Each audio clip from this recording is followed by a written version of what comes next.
Gentlemen, welcome to Unleash the Potential. The boys are in town. The Voorhees 9-ish, 10-ish, 11-ish AM group is here. Um, it's funny. Mel, you and Max came on, I believe, about the same time ish. I think somewhere. Max was a little before me, I think.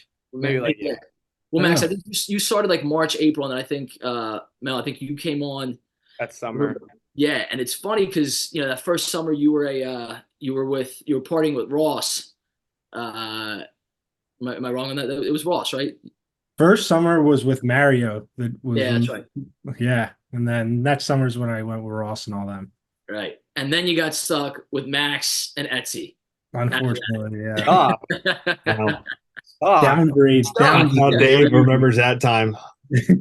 Try to forget that time.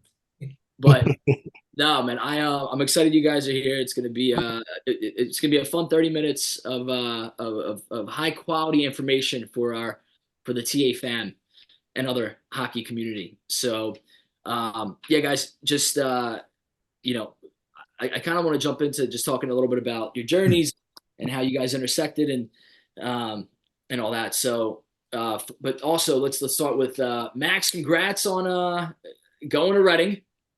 Thank you. Thank you. Completed his fourth season at the Canisius. At the Canisius. At the Canisius, bro. Um, but yeah, man. So you're in Worcester. You were saying right now. Yeah, you're getting ready We for. we got one game on Friday. After the game, we are traveling up to Maine for two, and then the following weekend we got 3-3 at home. So it should be a fun stretch here. Nice, man.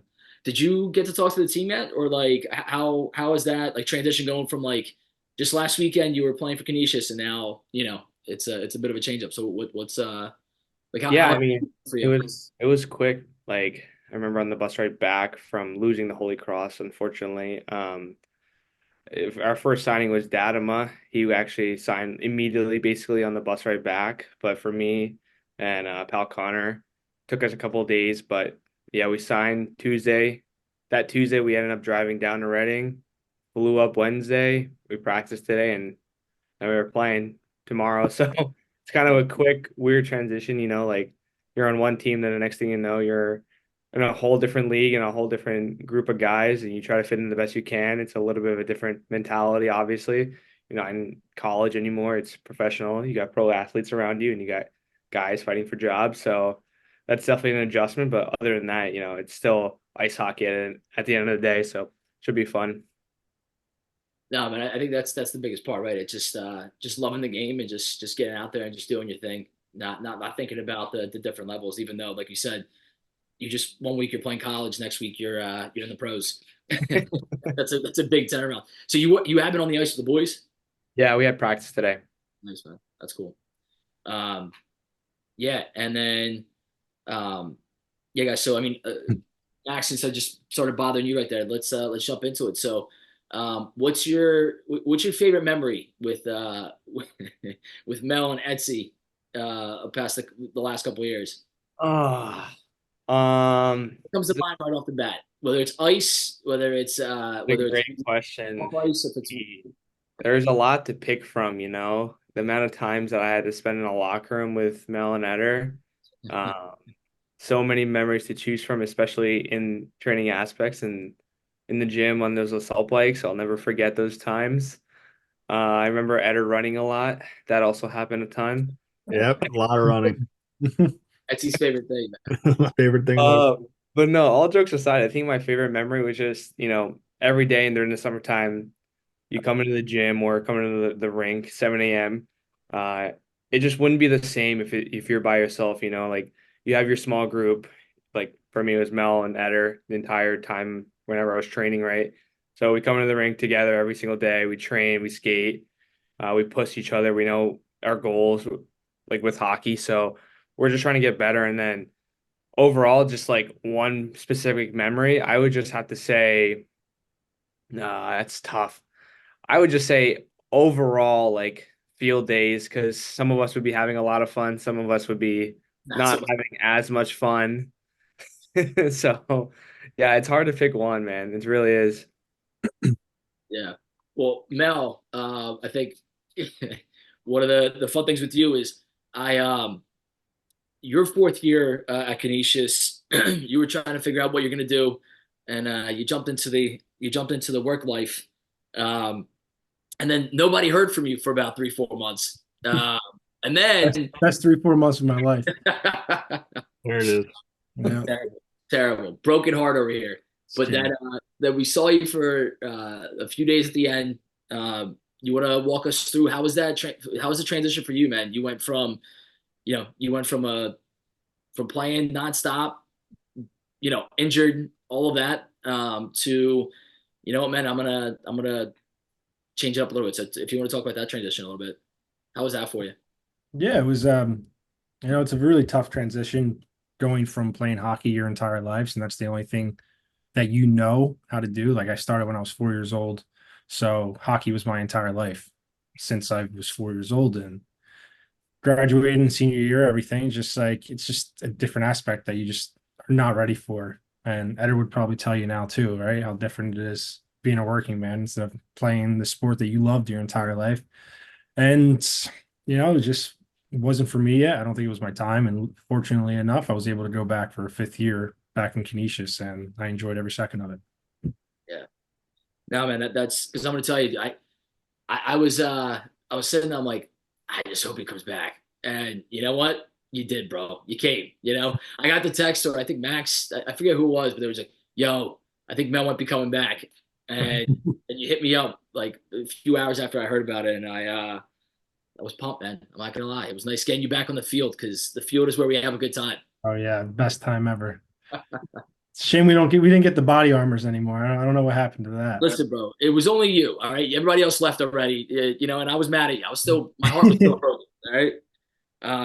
Yeah, well, no, so, I mean, I guess, Dave, what would be some of the things, like your takeaways, kind of like, because right now, um, so you came back for your fifth year, so right now you're in a transition phase as well here, right?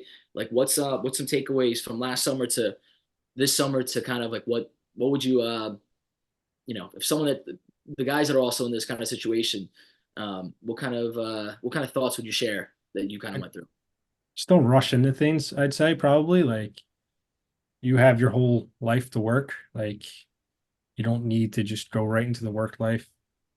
Like if you still have the opportunity to play the game that you love, like you're going to be working until you're 60 something either way. So what's another year to enjoy spending time in the locker room with all the guys and having fun playing hockey, doing the thing you love. So I say just don't rush into it. Truly think about it, how much you will miss it, and make your decision based off of that. I like that, man. Yeah, it's especially because I think a lot of the guys that I talked to about this stuff, like the biggest memory that comes back to, like, listen, there's championships, there's all that kind of stuff, right? But it's the boys, it's like the journey through all that, and it's all the pranks that you guys pull on each other during the season, and the smack talk back and forth, and no matter how much one guy on a team might annoy you, at the same time, that's also the guy that you love. Like later on, when you think back, like, I love that guy. You can't not love that guy, you know. Mhm. Um, but yeah, so that's cool. Okay. Etsy. So yeah, man, this was your year to say God. You also had a different transition, and from college to the pros between COVID and everything. So I'm not gonna guide you on this. I'm just gonna let you talk, bro. How was your from college life to playing, to going into the pros, and now in hanging them up.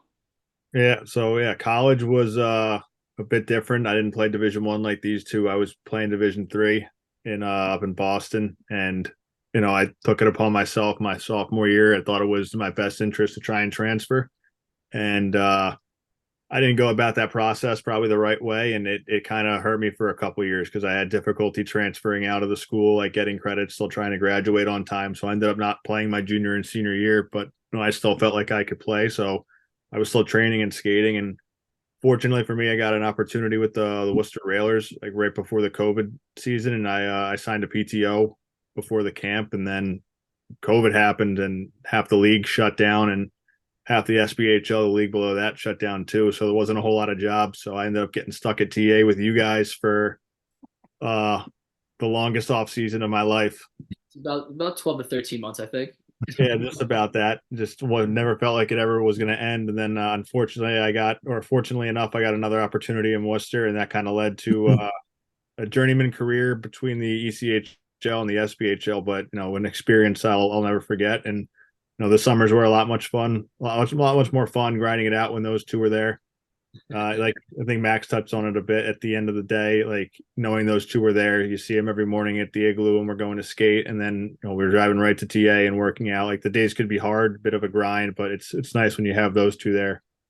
But yeah, my last year of pro, because I was getting a bit older, I was 27 going into my last year and I had a job offer already with KPMG in Philadelphia. And I kind of had to make a decision with that. They kind of gave me the opportunity to play my that last year and continue to work, on a part-time basis. So I kind of took advantage of that and then wasn't sure what I was going to do heading into this past off season. So I trained the whole summer, bagged myself. Max can attest to that. Got even a couple weeks in with Dave at the end there, but as everyone started to leave and it was, getting to that decision where, I had an opportunity to keep playing. I had signed and was ready to go to camp.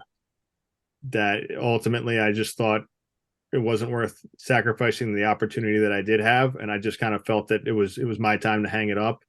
Dave said, you miss it a lot. You miss being with the guys more than anything in the world. But, for me, I felt the time was right to hang it up. If, there's sometimes you get the itch to go back and continue to play. But I think everyone's journey, like you kind of know when it's your journey. And the last few years, even when it felt like I wasn't going to get an opportunity to play, I kind of kept pushing, kept working, and things worked out. So I was pretty grateful for the experience that I had. Yeah, man. No, do you yeah, you definitely worked your butt off, man. And but it's funny because it was, I want to say that was 2021 summer. Um, the three of you guys would get there 45 minutes early, do a bunch of stuff beforehand, do the workout you were supposed to do, and then stay for another hour and a half doing all kinds of extra exercises. Um, you didn't work that hard, Etsy. Like you didn't work like that summer. That summer was a whole different level. The three of you guys, like I remember being like, Rob, did they leave yet? Like, why are they still here? Those two guys are keeping me young. Like, yeah. Max, I'll jump onto that with you. I remember, so that was I want to say that's your sophomore summer. Yep.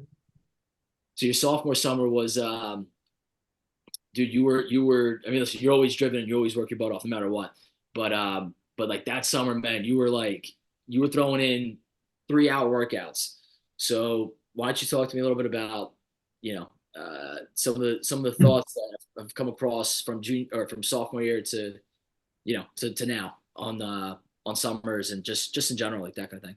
Yeah, I mean, oh, I feel like I can go on and on about this, but just to keep it short, like, I remember my freshman year, like I was, I had some goals set for myself. I didn't reach them, but ultimately I wanted to come into my sophomore season and be a factor, not just for myself, but for the team. And, I was willing to do whatever it took that summer just to make that step because I didn't think I was at the level I had to be an impact player.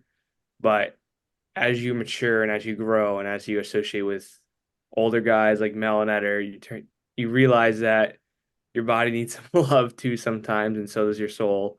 I think it's very important that, now that I'm a senior and I'm taking on that next step, I've kind of realized that you need to take time and build yourself away from the game as well. I think it's important to establish yourself as a hockey player, obviously, but you need to have a personality outside of that as well too, because at the end of the day, like Etter is experiencing and how Mel experienced it before, like hockey isn't forever, right?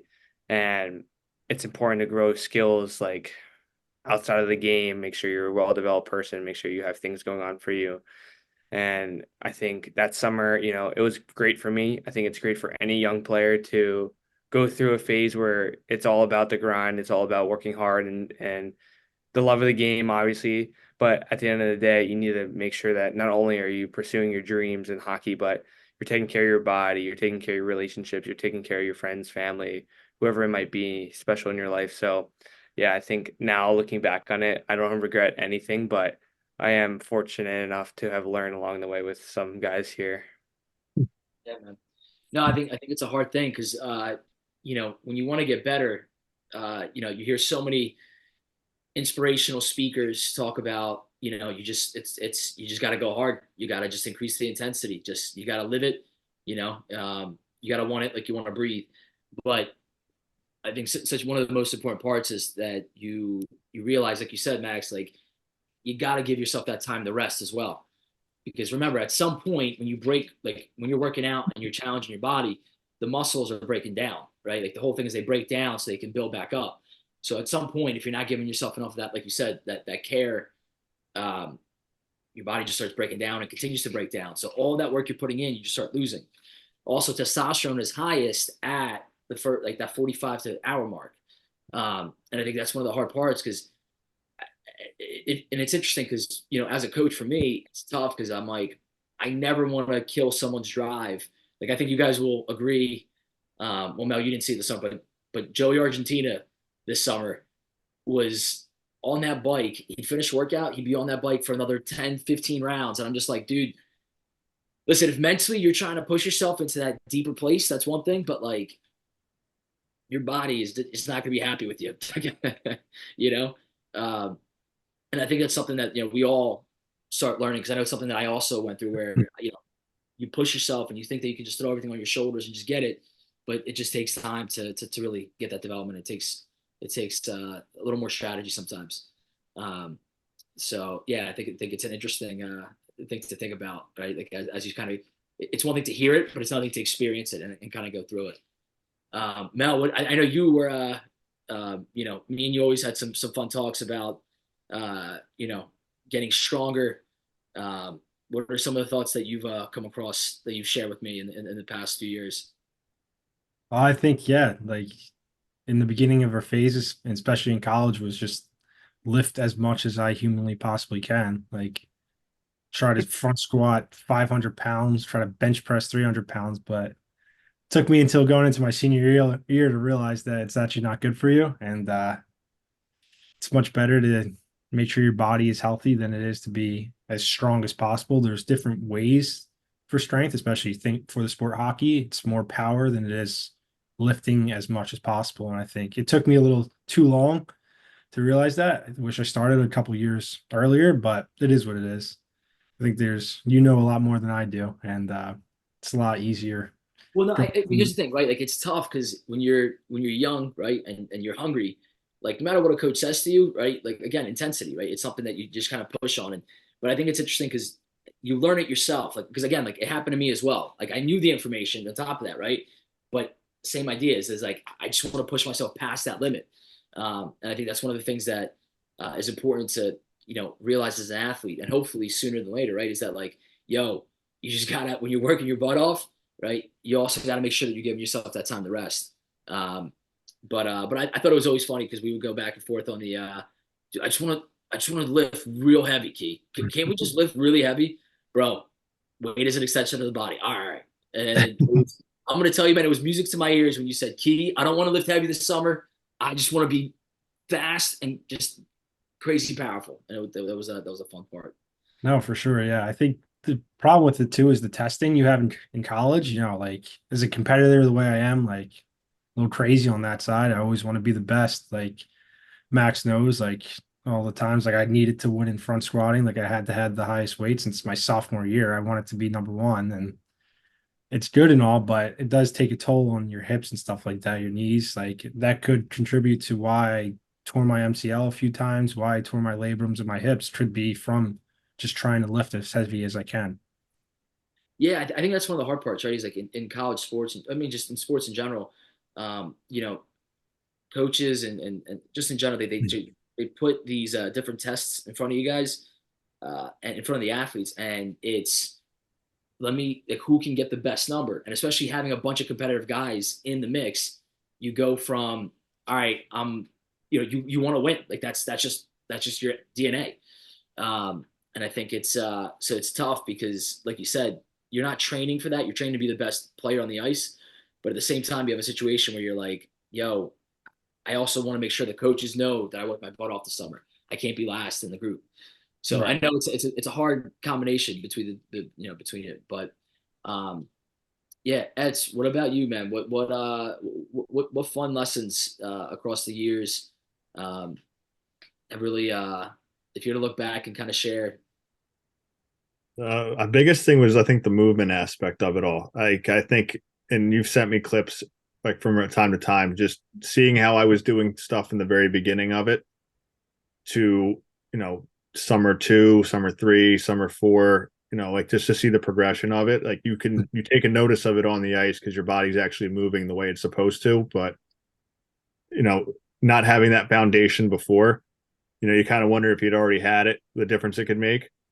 But like when we do the kettlebell stuff or any of the movement based stuff, like you can feel in your body, like when you're just doing things smoothly instead of just trying to go through it as fast as you can, like the difference it makes. And having gotten a little bit into to coaching and stuff since retiring, you see that a lot with the younger kids, just trying to do it as quickly as they can. But I think the movement and getting it down right, so it becomes a repeatable thing. I think that was big, and that's something that I worked on a lot, especially toward the end, because I'm never gonna to like be the strongest guy out there, but if you can do it, like I'm not like Dave's Superman, so Saquon's over there, but yeah, just trying to do everything where you're moving it right, you're moving it efficiently, and like Dave said, you're getting that power out of it. I think that was the biggest thing that I started to slowly learn over my time there. Yeah, no, listen, it's yeah, like it takes time to figure out how each body, because that's the thing, everybody's journey, everybody's process is different. But it takes time to figure it out and then get comfortable with it and figure out what you need specifically. Well, guys, listen, we're coming up, unfortunately, to a lock here. So if couple, I mean, like I said, I'm gonna start with Etsy. What about you, man? What's your because you had some interesting training sessions, man. You had some 6 a.m.s all by yourself to, you know, a bunch of different combinations of times. Yeah. What's the memory that what are one or two memories that you could think of that really resonate with you? Uh, our big one with this group would be our post workout sushi. It Yeah, was kind of like the nice little bow at the end of like the little reward at the end of the day. We would do it on Fridays generally. We'd either go to Sammy's or I think Akira was the other place. But just that little reward at the end of the week after we've kind of, we would start 7 a.m. at the Igloo on Mondays and we would be going till like 12. It'd feel like 12 or whatever so on Fridays. And they were long weeks. We pushed each other on the ice. They were fun, but it was, you started to feel it toward the end of the week. So that was fun. And then the other one would be with Ross, like when everyone left and it was just the two of us and you're kind of in that last little grind spot of the summer, you know, us going back and forth and pushing each other, like those, it would get you through the rest of the summer. That you look forward to it every single day. yeah, man. There was I definitely have some of those memories in my head. There was that one summer. It was you, Ross, and Lowen, and that was an entertaining. That was an entertaining session on the field. And Gene Julio's or Gene Julio. I forget the exact field, but yeah, that spot. Yeah. Yeah. What was Mel? What was your role to go to? What was your go to role? I don't know. Usually salmon or tuna roll are like my main two. They're they're dope. Yeah, Sammy's and Dip Johns too. We can't Dip forget about Johns are the best. yeah. Dip Johns, you gotta catch me up, bro. I guess I'm not with Gotta it. go to Sammy's. Gotta go to Sammy's. Thanks for the Yeah, dip Johns. yeah, Had to be there. yeah. Dip Johns. All right. Mel, what about you, bro? What's the one or two memories that really when you right when you hear that question, what pops in your head? Oh, there's so many memories. Like just any day of just the ball breaking that we did every time. Like no matter how hard we were going, we would still find a way to make fun of Max during it, no matter what. And that was always a fun time. There I remember just challenge days, every challenge Friday. I remember me and Max and Ed C going at each other, trying to get the best time. complaining when some 12-year-old kid beat us in our times, and we were really pissed off about that. And we would always say, "There's no way." He was doing 10-pound dumbbells, and while we're doing 70s, we were not happy about that. But I also remember the COVID outdoor workouts where always come to mind when I think about just memories with TA. I know I didn't work out with these two during that time. That's when I got really close with Ross, and just those crazy outside workouts, they were fun as hell. Yeah. But it's more just the talk that we had, just breaking each other's balls the entire time. Like that's stuff that you always remember, like the fun things like that. Yeah. No, that's totally good. Max, yeah, man, did you it's funny when I think back to COVID summer, I think in my head I have you and PJ um going down or breaking it down for Pop Smoke. We had, yeah, what was it? Pop Smoke Wednesdays? It was Woo Back Wednesday. Back Woo Wednesday. Back Wednesday. Every Wednesday for that whole COVID summer, we had well, think about it. You guys heard Pop Smoke. He only had like 17 songs, right? So I would listen to it from 8 a.m. until 6 p.m. straight through on the blacktop in the hot sun. Pop Smoke on Wednesdays. It was like this for me. While you guys had it for the whole summer just on.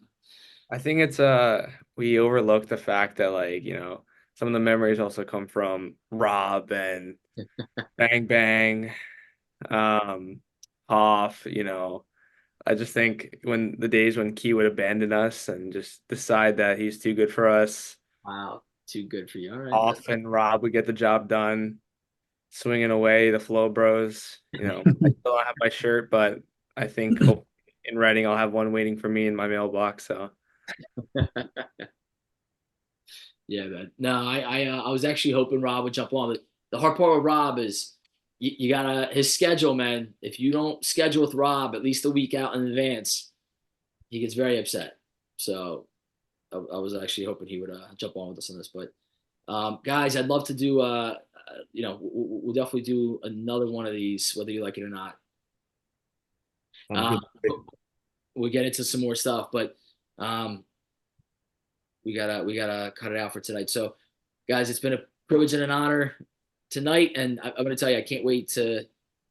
Mel, am I gonna see you this summer at all? Am I gonna like even like I'll stop by. I'll yeah, stop by this summer for sure. a handshake maybe or like a little like boogity Yeah, boogity, yeah, for sure. Yeah, rocket power, I got you. Like, oh, so look at that, look good. Yeah. But yeah, all right, guys. Have a great night, Max. Good luck tomorrow. All right, thank you. We'll see play how it it out. goes. And yeah, boys. All right, privilege and honor. Thanks, G. Thanks for having us.